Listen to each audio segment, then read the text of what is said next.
É, Então você tem esse primeiro ponto de uma sabedoria estelar, que até então é o próprio tempo ali. Isso é feito no escopo celeste, com os quasares e os pulsares, o próprio universo.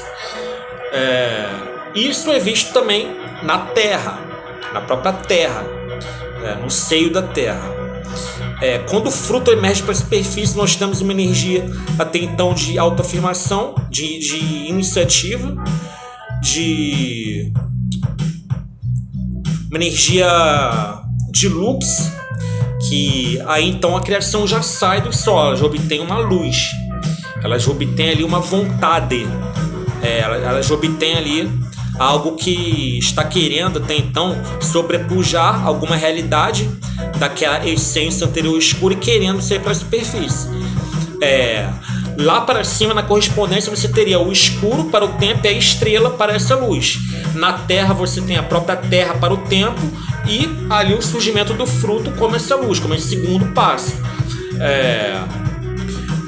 Depois, para a continuidade do ciclo, desse ciclo dentro do entendimento estelar, daí até a questão de astro, né? Astral, estelar e estar. Astarte, Astarteia, Astarote, tudo engloba essa realidade. Depois uma vida precisa ser impulsionada, e para isso você tem toda uma realidade de uma emoção ali. Você, até então essa luz estava seca, você lhe oferece algum poder sensitivo de perceber a realidade em volta. Então você tem ali toda uma continuidade de todo esse bojo, por assim dizer. Depois desse passo, você tem a própria realidade daqui onde nós estamos. Você tem ali toda a eclosão de uma matéria que é formada até então pelaquela essência, pelaquele tudo, uma possibilidade de algo vir a ser. Depois com esse algo já sendo ali, quando a luz emerge, depois você ganha um sensorial, que esse algo ele precisa sentir a existência, a vida. Depois você ganha um sensorial e depois você ganha uma fisicalidade. Você vem ali erigido para a matéria. Você ganha uma fisicalidade para que ela possa concentrar todos os nutrientes até então da Terra e poder viver deles. Daí então a importância da Terra como ali o receptáculo de tudo, de todos os alimentos, para a raça humana poder ali ter ali a sua sobrevivência. O fato é que esses pontos combinam exatamente com toda a cosmogênese mora ali, veiculada pela sabedoria iniciática das idades, a Gupta Vija, e que também outras escolas possuem isso dentro do seu amálgama, cada uma clara a seu modo, porém persiste esse padrão. O fato é que tudo isso é o padrão inicial, o padrão para o teu autoconhecimento. Ao mesmo tempo que a criação vem de lá para cá, com essa energia de tempo, essa energia de luz, essa energia de emoção e essa energia de fisicalidade, depois do outro lado, Deus está vindo lá com uma expansão completa, depois como na forma mercurial do intelecto e depois na forma da abstração, de você perceber os símbolos pelo abstrato. Isso está vindo assim, como um vórtice. Na verdade, o nosso daqui como entrelaçamento quântico. Se você aplicar o princípio da correspondência, aqui você tem a fisicalidade, aqui você tem a emoção no primeiro ponto. Depois você tem a abstração ali. A abstração está resolvendo aquela emoção, está juntando aqueles caracteres sensoriais e colocando eles em símbolos. No passo ali acima, você tem tanto a luz daqui, quanto aquela intuição ali, que é o intelecto, que é uma forma de intelecto mais sutil. Aquela intuição tá pegando essa luz e tá levando essa luz a uma oitava superior, tá tornando essa luz algo mais mercurial ali, dando uma forma com mais finesse, mais bem resolvida. E lá no primeiro ponto você tem essa energia meramente temporal, e aqui você tem a própria expansão, ou seja, a própria terra e o céu.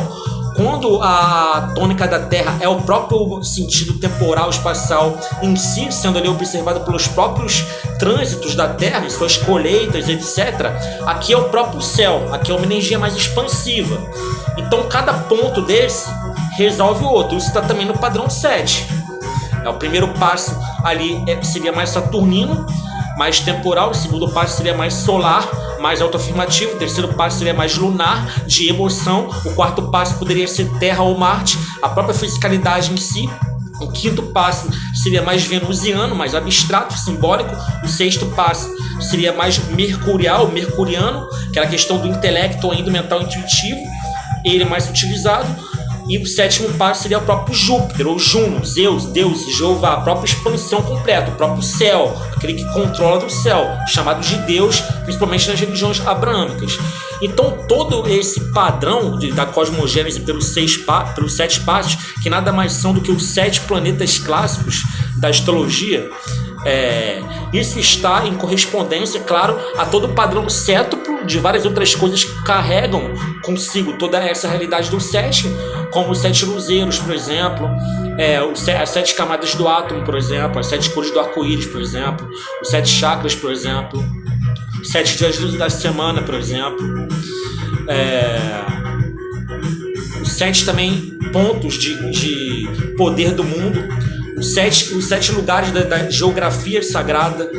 Todo esse padrão 7 se arrasta em tudo, inclusive nesse padrão da cosmogênese. Então ele seria o coração de toda a questão no sentido de estelar, porque até então cada um desses 7 pontos, eles não se resumem ao que depois as religiões oficiais colocaram como bem e mal. Não existe bem e mal nessa linguagem estelar. O que existe é a atuação de cada ponto que é necessária para aquele tempo ali que a Terra está. Não existe essa coisa de Deus e diabo. Isso foi incutido na sociedade através de uma mentalidade binária, para que os seres humanos fiquem ali engessados meramente no mental concreto, impossibilitando eles de poder chegar a uma compreensão mais espiritualizada da realidade. Por que isso foi necessário? Porque isso aconteceu exatamente quando a humanidade entrou em contato, primeiro com toda a emergência ali de cidades-estado, e também a civilização erguendo ali templos por cima da própria Terra, na tentativa ali de concentrar o poder da Terra, mas escondendo o poder da Terra ao mesmo tempo para os indivíduos, até porque esse poder é muito forte e as pessoas poderiam usar para o mal esse poder. E também com o surgimento da questão industrial, né? Até porque esse mental concreto favorece toda a questão ali dos meios de comunicação, por exemplo, deixando a pessoa muito materialista, deixando a pessoa muito focada ali nas briguinhas, nas polêmicas, naquelas tensões, em coisas assim, favorece que a pessoa seja mais ansiosa. Sendo mais ansiosa, a pessoa tem mais vontade de comprar coisas, o que fortalece diretamente a indústria. Se eles incentivassem as pessoas a serem muito espiritualizadas, as pessoas atingiriam um contentamento interior refrescante, de entusiasmo no coração, e isso preencheria tanto elas que elas ficariam menos ansiosas, e ficando menos ansiosas, elas comprariam cada vez menos coisas, o que quebraria a indústria.